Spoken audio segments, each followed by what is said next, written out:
అందరికీ నమస్తే అండి. Welcome to my channel. మనం ఈరోజు ఒక ప్రాముఖ్యమైన విషయం గురించి మనం నేర్చుకుందాం. అదేంటంటే విశ్వాసం. సో, ఇక్కడ మనం చూసుకున్నట్లయితే లాస్ట్ ఒక వీడియోలో కొన్ని డెఫినేషన్స్ చెప్పాను. ఫెయిత్ అంటే ఏంటి, అట్లా కొన్ని అంటే నిరీక్షణ అంటే ఏంటి అట్లా చెప్పాను.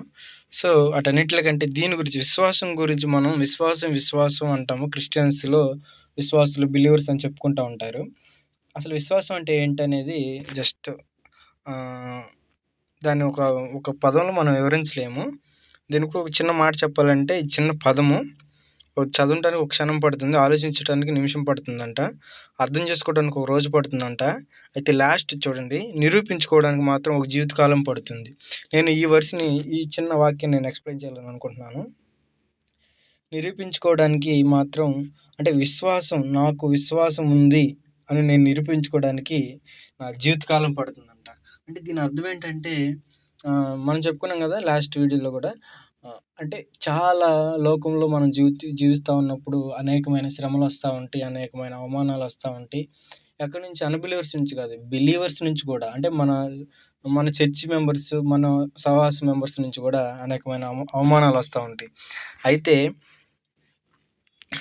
ఆ టైంలో మనం దేవుని యందు విశ్వాసం ఉంచుతామా అసలు? ఆ టైంలో అంటే మన తప్పే ఉండదు. మన తప్పు లేకపోయినా కానీ మనల్ని తిట్టెళ్తారు. అప్పుడు మనం కోపం ఎక్కిద్ది. ఏంది ప్రభు నువ్వు ఇట్లా చేస్తా ఉన్నావు? అసలు వాళ్ళు తప్పు చేశారు. నువ్వేం అంటలేదు. వాళ్ళు నా ముందల అంటే వాళ్ళు మన ముందల రెచ్చిపోతూ ఉంటారు, గర్వంగా ఉంటారు. సో, నువ్వు నా తప్పు లేకపోయినా గానీ, వాళ్ళ తప్పున్నా గానీ, వాళ్ళు నన్ను ఈ విధంగా చేస్తా ఉన్నా నువ్వు సైలెంట్‌గా ఉంటావు. అటువంటి సందర్భాలు మన జీవితంలో వచ్చినప్పుడు మనం దేవుని యందు విశ్వాసం ఉంచుతామా? డెఫినెట్‌గా ఉంచము. అట్లా ఉంచినోళ్ళు గొప్ప గొప్ప సేవకులవుతారు. అట్లా ఉంచని వాళ్ళు దేవునికి దూరమైపోతారని మనం ఆల్రెడీ చెప్పుకున్నాం. సో, అదేవిధంగా అంటే మన విశ్వాసం నిరూపించుకోవడం అంటే ఇటువంటి పరిస్థితులు చాలా వస్తాయి. అప్పుడు దేవుని యందు విశ్వాసం ఉంచాల.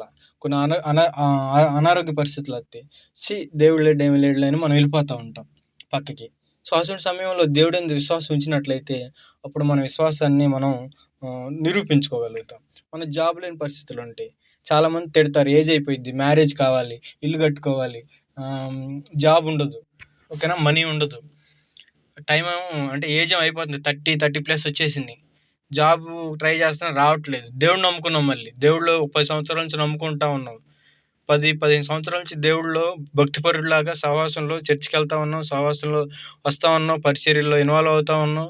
కానీ జాబ్ లేదు, ప్లస్ పెళ్లి కూడా కావట్లేదు. అప్పుడు అసంటప్పుడు ఏమంటారు?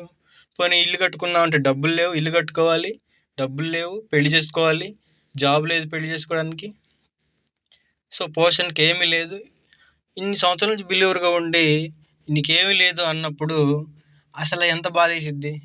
అటువంటి సమయాల్లో మనం ఏం చేస్తాం?